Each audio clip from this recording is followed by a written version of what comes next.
आज हम लोग संक्रांति की वास्तु नाम देखने वाले हैं। ये मूवी कॉमेडी और एक्शन वाली है, तो इसका असली मजा मूवी देखने में आएगा। खैर, इस मूवी का एक्सप्लेनेशन शुरू करते हैं। इस मूवी की शुरुआत होती है सत्या खिल से, अमेरिका की नंबर 1 टेक कंपनी के सीईओ, जिनसे सभी राज्यों के सीएम मिलना चाहते हैं। पर महाराष्ट्र के सीएम केशव जी ने एडी चोटी का जोर लगा दिया अखिल को अपने राज्य बुलाने के लिए। यहाँ तक कि वो केंद्र से भी लड़ गए, क्योंकि अखिल महाराष्ट्र के ही हैं। इसलिए केशव जी को लगता है कि हम उनसे मदद मांगेंगे अपने राज्य के लिए तो वो मना नहीं करेंगे। अखिल जी की स्पेशल सिक्योरिटी के लिए आईपी ऑफिसर मीनाक्षी को अपॉइंट किया गया है। केशव मीनाक्षी को स्ट्रिक्ट आर्डर देते हैं कि अखिल जी की सिक्योरिटी में कोई भी कमी नहीं होनी चाहिए। अखिल जी राज्य पहुंच जाते हैं। उनका स्वागत केशव जी करते हैं। अखिल जी एक कॉन्फ्रेंस में सभी को संबोधित करते हैं। उसके बाद वह उन्हें अपने ऑफिस ले जाते हैं। जब केशव और अखिल बैठकर बात कर रहे होते हैं तो केशव के पार्टी प्रेसिडेंट केशव को अपने पास बुलाते हैं, क्योंकि उनका दामाद अमेरिका में रहता है। वह अपने दामाद का काम निकालने के लिए अखिल को अपने साथ फार्म हाउस ले जाना चाहते हैं, ताकि वह उन्हें वहां ले जाकर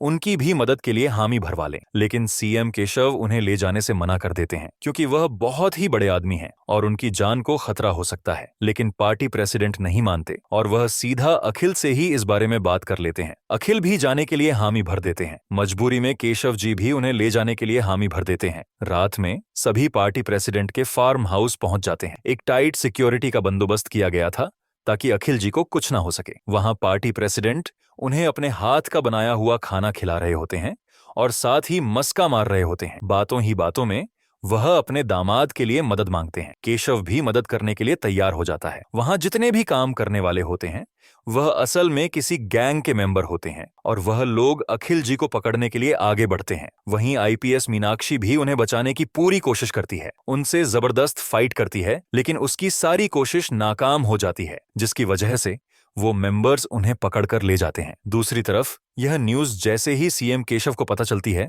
वो तो मानो आग में बबूला हो रहे होते हैं। वहीं पार्टी प्रेसिडेंट अपनी गलती छुपाने के लिए सीएम केशव को मस्का लगाना चालू कर देता है। सर पर चढ़ा रहा होता है, पर केशव जी गुस्सा हो जाते हैं और उसे मारने के लिए दौड़ते हैं। लेकिन वहीं मीनाक्षी उन्हें समझाकर शांत करती है। वह लोग सोच रहे होते हैं कि किडनैप करने वाला कौन है, वह लोग क्या चाहते हैं। तभी उन्हें पांडे गैंग से बीजू पांडे का कॉल आता है। बीजू पांडे का एक भाई है, पापा पांडे। वह दोनों वैसे तो मैकेनिक का काम करके आम जिंदगी जीते हैं, लेकिन पैसों के लिए वह कोई भी क्राइम करने के लिए तैयार रहते हैं। इन्हीं के अपोजिट एक गैंग और भी है, जिसका नाम नायक गैंग है। उसमें भी 2 लोग हैं, बिल्लू नायक और छोटू नायक। नायक गैंग और पांडे गैंग में बहुत दिनों से लड़ाई चल रही थी और नायक गैंग ने पांडे गैंग के पापा पांडे को पुलिस को पकड़वा दिया था। इसीलिए बीजू पांडे ने अखिल को किडनैप किया है, ताकि वह अखिल के बदले अपने भाई पापा पांडे को छुड़ा सके। सीएम केशव उस जेल के सुपरिंटेंडेंट जॉर्ज को बुलाते हैं। जॉर्ज बहुत ही ज्यादा सिंसियर ऑफिसर है। केशव उससे बात घुमाकर पूछते हैं, अगर तुम्हें कोई इल्लीगल तरीके से किसी कैदी को छुड़वाने के लिए बोले,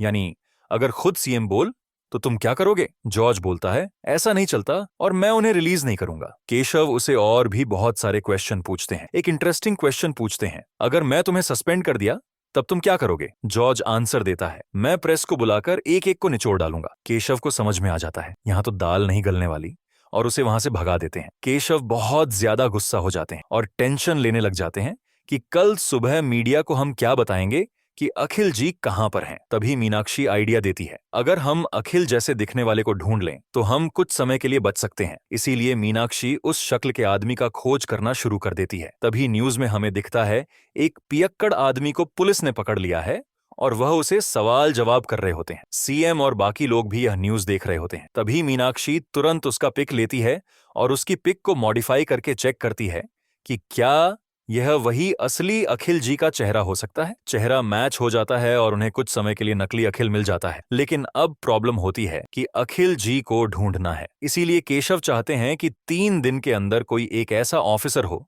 जो अंडरकवर काम करके अकेला ही उस बीजू पांडे से अखिल को छुड़ा सके। तभी वहां खड़े ऑफिसर येडी राजू, यशवंत दामोदर राजू के बारे में बताते हैं। उसने 150 से भी ज्यादा एनकाउंटर किए हैं। वो गन से ज्यादा ब्रेन का इस्तेमाल करता है। केशव उसे जल्दी बुलाने के लिए बोलते हैं, लेकिन ऑफिसर बताते हैं कि उसके इतने ज्यादा एनकाउंटर करने की वजह से जज ने उसे सस्पेंड कर दिया है और अब उसे बुलाने के बावजूद भी वह नहीं आएगा। केशव बहुत ज्यादा टेंशन लेने लग जाते हैं कि जितने भी ईमानदार ऑफिसर रहते हैं उन्हें हम ही भगा देते हैं और जरूरत पड़ने पर वह हमें नहीं मिलते। मीनाक्षी बताती है, वह मेरे बुलाने से जरूर आएगा। केशव पूछते हैं, क्यों? मीनाक्षी बताती है, वह मेरा एक्स बॉयफ्रेंड रह चुका है। ब्रेकअप के समय राजू ने बहुत ही बढ़िया डायलॉग उसे मारा था, प्यार का मतलब अलग होना नहीं, इंतजार करना है। मैं तुम्हारा इंतजार करूंगा और मेरी जिंदगी में कोई दूसरी लड़की नहीं आएगी। मीनाक्षी को लगता है कि उसने ऐसा बोला था, मतलब वह मेरा इंतजार कर रहा होगा। तभी सीन शिफ्ट होता है और हमें दिखता है कि 4 बच्चे लोग राजू को पापा पापा बुला रहे हैं। जी हाँ, राजू की शादी हो चुकी है और उसके 4 बच्चे भी हैं। ब्रेकअप होने के बाद राजू बहुत ही उदास होकर ट्रेन में कहीं जा रहा होता है। वहीं पास में भाग्यश्री बड़ी ही उदास बैठी होती है। दोनों की नजर एक दूसरे से मिलती है और बात करने लग जाते हैं। भाग्यश्री बताती है कि उसके 18 रिश्ते टूट चुके हैं, इसीलिए वह बहुत ज्यादा उदास है। राजू भी बताता है, मैं ईमानदार ऑफिसर हूँ, सस्पेंड हो गया हूँ, इसलिए दुखी हूँ। कुछ ही सेकंड में दोनों को एक दूसरे से प्यार हो जाता है और वहीं तुरंत ही राजू भाग्यश्री के पापा से उसका हाथ मांग लेता है और ऐसे दोनों की शादी हो जाती है। भाग्यश्री ने राजू को बोला था, भरतनाट्यम सीख लिया, अब इसका क्या करूं? इसलिए अगली सुबह राजू ने एक जबरदस्त प्रोग्राम अरेंज कराया था जिसमें उसने एमएलए को भी बुलाया था। भाग्यश्री डांस करती है, दोनों ही आपस में बहुत ज्यादा खुश होते हैं और एमएलए पर ध्यान ही नहीं देते। अवार्ड लेना होता है तो भाग्यश्री अपने पति से लेती है और कुछ स्पीच देनी होती है तो भी अपने पति के बारे में देती है। एमएलए इस बात से बहुत ज्यादा भड़का हुआ होता है कि उसकी कोई इज्जत ही नहीं। जाते समय भाग्यश्री के पापा को एमएलए डांट कर जाता है। इसकी वजह से उसके पापा ने सोच लिया था, अब तो मैं राजू को सबक सिखाकर रहूंगा। रात में उसके पापा उन दोनों के कमरे में लॉक लगा देते हैं ताकि वह दोनों बाहर न जा सके और उन दोनों के सोने का इंतजाम हॉल में कर देता है, जहां पर वह राजू के बगल में सोते हैं और अपनी पत्नी को भाग्यश्री के साथ सोने के लिए बोल देते हैं। साथ ही बीच में सभी बच्चों को सोने बोलते हैं। वहीं उसके सारे भाई लोग उसे जलाने के लिए अपनी अपनी पत्नी को रूम में ले जा रहे होते हैं और उसे चिढ़ा रहे होते हैं। जब सभी सो जाते हैं तो किसी तरह राजू और भाग्यश्री घर से भाग जाते हैं और दूसरों की छत पर जाकर नाचने लग जाते हैं। नाचने से वह लोग उन लोगों के सर पर या कहीं पर कुछ ना कुछ गिरा देते हैं, जिसकी वजह से अगली सुबह सभी लोग अपनी अपनी कंप्लेंट लेकर भाग्यश्री के घर आ जाते हैं।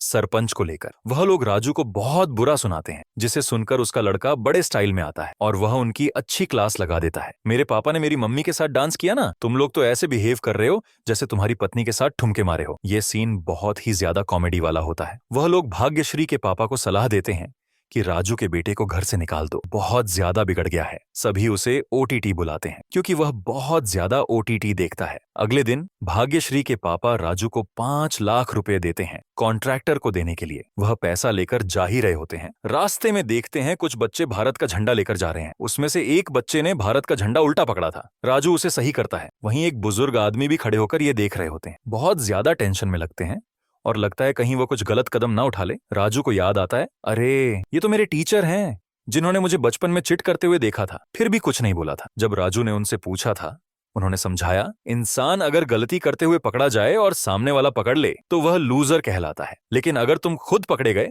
तो तुम जोकर कहलाओगे। यह बात राजू के दिल पर लग जाती है। इसीलिए उसने सर को वादा किया था, लाइफ में मैं कभी खुद से पकड़ा नहीं जाऊंगा, जोकर नहीं बनूंगा, एक दिन आपको हीरो बनकर देखूंगा। वह उनसे जाकर मिलता है। वह उन्हें बताता है, मैं पुलिस ऑफिसर बन गया और मैं आप ही के नाम पर येडी राजू, यशवंत दामोदर राजू घर के नाम पर रखा है। उसके टीचर बहुत ज्यादा भावुक हो जाते हैं। वह बहुत ज्यादा खुश होते हैं और उन्हें बहुत ज्यादा गर्व होता है। उनकी बस आ जाती है और वह जाने लगते हैं। जाते जाते वह राजू को कुछ कहना चाहते थे पर बस में जाकर बैठ जाते हैं। राजू को भी एहसास हो जाता है कि वह कुछ चीज छुपा रहे हैं। इसीलिए राजू बस को रोककर पासी से केले लेता है और जो भाग्यश्री के पापा ने 5 लाख रुपए दिए थे, केले के साथ डालकर उन्हें दे देता है। घर पहुंचने पर भाग्यश्री के पापा को बताते हैं कि बैग फट गया और उसमें से पैसा कहीं नीचे गिरकर खो गया। उसके पापा को तो बिल्कुल यकीन नहीं होता, लेकिन ओटीटी का रूप देखकर वो भी चुप हो जाते हैं। दूसरी तरफ केशव हमशक्ल अखिल को मीडिया से मिलता है और दिखाता है कि उनकी तबीयत खराब है, इसीलिए वो बाहर नहीं आ सकते। वहीं मीनाक्षी को भी पता चल जाता है कि राजू रत्नागिरी के आसपास है। इन्फॉर्मेशन जैसे ही सीएम को देती है, केशव तुरंत रत्नागिरी के लिए रवाना होने के लिए बोलता है। कुछ देर बाद मीनाक्षी राजू की खोज में रत्नागिरी पहुंच जाती है और वहां जाकर राजू के बेटे ओटीटी से ही राजू के बारे में पूछने लग जाती है। ओटीटी उसे अपने घर ले जाने के लिए निकल जाता है। राजू का साढ़ू अपनी स्कूल फ्रेंड को हाय लिखकर भेजता है तो राजू सबके सामने आग लगाने का काम करता है कि हाय का मतलब हक करेगी।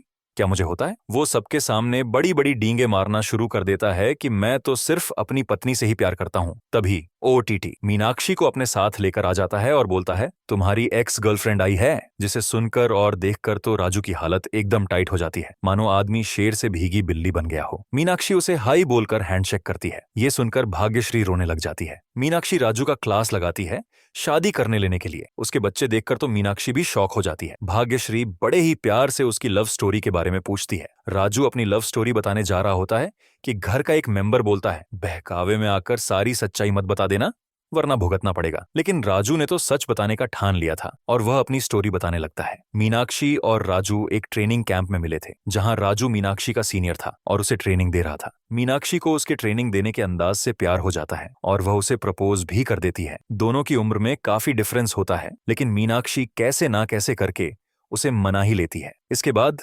दोनों एक दूसरे के साथ बहुत ज्यादा ही टाइम स्पेंड करने लग जाते हैं। लेकिन जब राजू को सस्पेंड कर दिया जाता है तो राजू मीनाक्षी को भी बोलता है, तुम भी रिजाइन दे दो और मेरे साथ गांव चलकर जिंदगी बिताओ, क्योंकि यहाँ अच्छे पुलिस ऑफिसर की कोई इज्जत नहीं करता। लेकिन मीनाक्षी नहीं मानती, क्योंकि वह कुछ दिन में आईपीएस ऑफिसर बनने वाली थी। राजू उसे आखिरी बार पूछता है, तुम मेरे साथ चलोगे कि नहीं? लेकिन मीनाक्षी का डिसीजन भी एकदम स्ट्रांग रहता है। वह जाने से मना कर देती है और अपनी पुलिस की ड्यूटी को चुनती है। साथ ही वह उसे ब्रेकअप के लिए बोल देती है। ऐसे ही मीनाक्षी और राजू का ब्रेकअप हो गया था। मीनाक्षी राजू को बताती है कि वह किस लिए आई है। राजू तो बड़ा खुश होता है। उसे लगता है कि भाग्यश्री ने मेरी लव स्टोरी भी सुन ली और वह मुझे अब जान भी देगी। इसीलिए वह भाग्यश्री से परमिशन मांगने जाता है। लेकिन भाग्यश्री का नया रूप देखने के लिए मिलता है। उसने प्यार से उसकी लव स्टोरी के बारे में इसलिए पूछा था क्योंकि अगर वह गुस्से में पूछती तो राजू झूठ बोलता। इसीलिए गुस्सा वाला रूप भाग्यश्री अब दिखाती है। वो उसे जाने देना नहीं चाहती थी क्योंकि उसके साथ मीनाक्षी जा रही है। भाग्यश्री को लगता है कि कहीं बिजली कड़की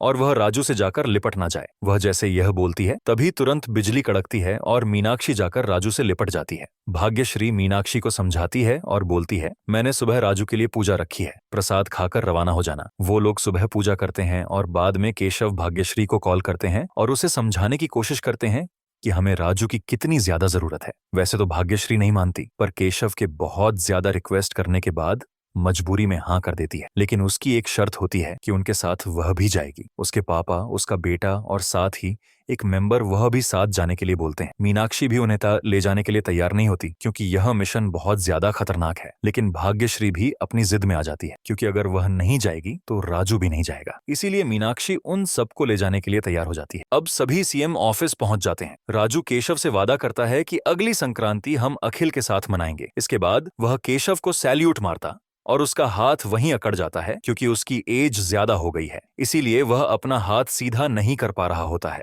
केशव अपने फैमिली डॉक्टर को बुलाते हैं। डॉक्टर बताता है कि केशव फिजिकली फिट नहीं है और यह मिशन करना उसके लिए इम्पॉसिबल है। केशव की तो हालत खराब हो जाती है कि इतनी मेहनत से हम एक काबिल ऑफिसर को ढूंढ कर लेकर आए, लेकिन अब वह फिजिकली फिट नहीं है। साथ ही दिन भी वेस्ट हो गए। मीडिया को क्या जवाब देंगे? दूसरी तरफ नायक गैंग के लोग बीजू पांडे को मारने के लिए पहुंच जाते हैं। बिल्लू नायक अपने गैंग के साथ उस पर हमला कर देता है। दोनों के बीच फाइट होती है जिसमें बीजू पांडे बिल्लू नायक को मार देता है। बीजू पांडे मीनाक्षी के पास कॉल लगाता है और केशव से अपने भाई के बारे में पूछने लग जाता है। साथ ही अखिल को मारने की धमकी भी देता है। केशव राजू को अपने दिमाग का इस्तेमाल करने बोलता है क्योंकि अब उसकी फिजिकल हेल्थ तो रही नहीं। ऑपरेशन सक्सेसफुल बनाने के लिए राजू पापा पांडे की डिमांड करता है, लेकिन वहां का जेलर एंथोनी सन की है, उसे भी निपटाना पड़ेगा। इसीलिए राजू एक प्लान बनाता है। वह अपने आदमी को जेल के अंदर इम्प्लांट कर देता है जहां पर उसके आदमी लड़ाई करवा देते हैं, जिसमें पापा पांडे बहुत बुरी तरीके से घायल हो जाता है। एंथोनी तुरंत उसे अस्पताल ले जाता है। हॉस्पिटल जाकर हमें पता चलता है कि राजू, भाग्यश्री और लक्ष्मी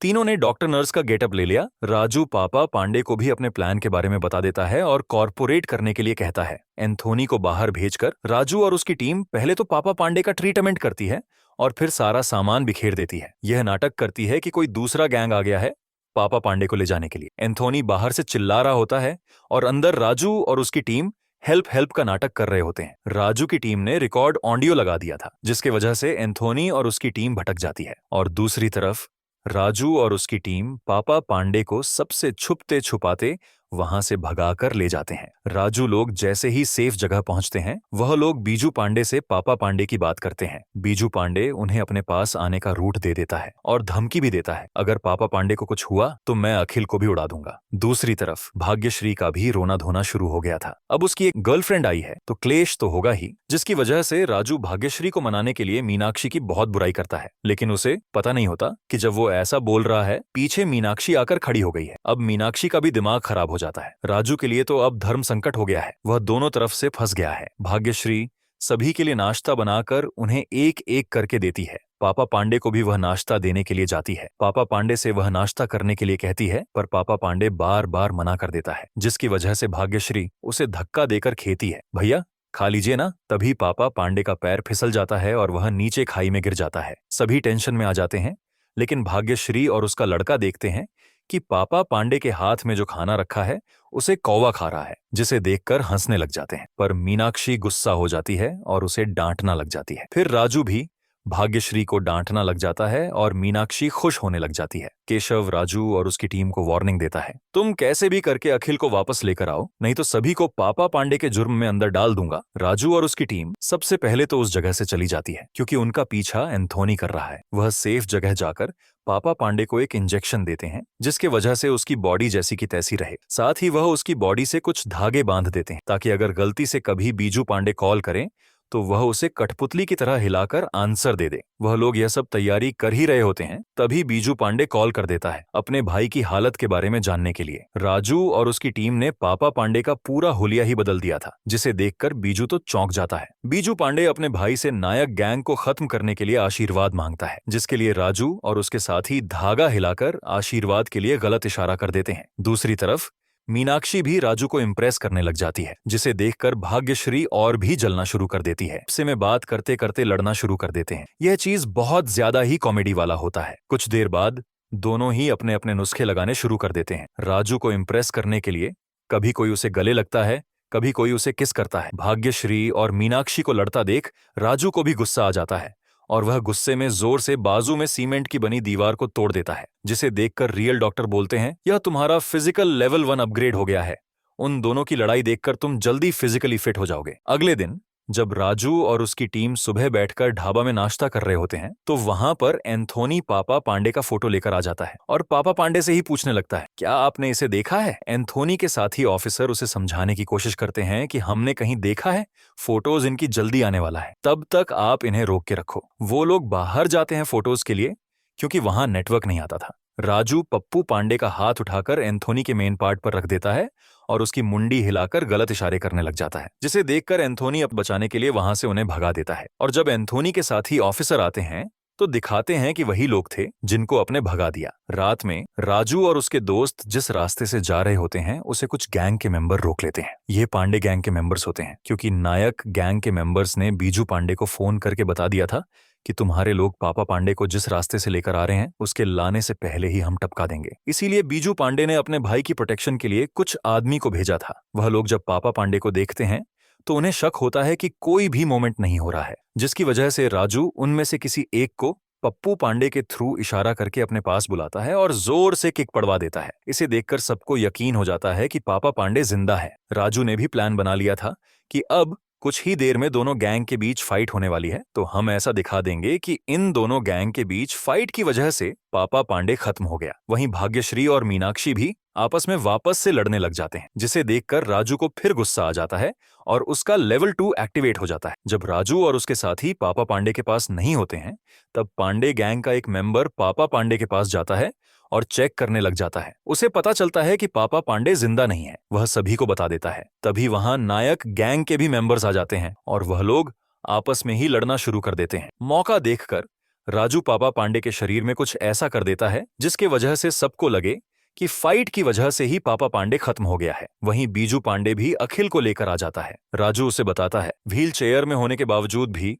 पापा पांडे बहुत ही बहादुरी से लड़े, लेकिन बच नहीं पाए। तभी वहां एंथोनी भी आ जाता है और बीजू पांडे को वीडियो दिखाता है, जिसमें राजू ने पापा पांडे के खत्म होने का सीन बनाया था। बीजू पांडे इसे देखकर बहुत ज्यादा गुस्सा हो जाता है, लेकिन राजू यहां पर भी अपना दिमाग चलाता है और सीन कुछ ऐसा क्रिएट कर देता है जिसमें बीजू पांडे को लगने लग जाता है कि सभी पुलिस वाले हैं और इस पुलिस वाले का हेड एंथोनी है। बीजू पांडे सभी को मारने वाला होता है। तभी नायक गैंग में से बचा एक नायक का भाई बीजू पांडे को पकड़ लेता है। दोनों गैंग के बीच फाइट होना शुरू हो जाता है, जिसमें मौका देखकर राजू और उसकी टीम साथ ही अखिल को लेकर वो लोग भाग जाते हैं। बीजू पांडे भी उस गैंग के सभी मेंबर्स को मार देता है। रात में सभी एक सेफ जगह पर होते हैं, लेकिन वहां पर बीजू पांडे आ जाता है। बीजू पांडे के आने की वजह से भाग्यश्री और मीनाक्षी आपस में जोर जोर से लड़ने लग जाते हैं और एक दूसरे को दोष देने लग जाते हैं, जिसे देखकर वापस से राजू को गुस्सा आने लगता है और उसका लेवल 3 एक्टिवेट हो जाता है। लेवल 3 एक्टिवेट होते ही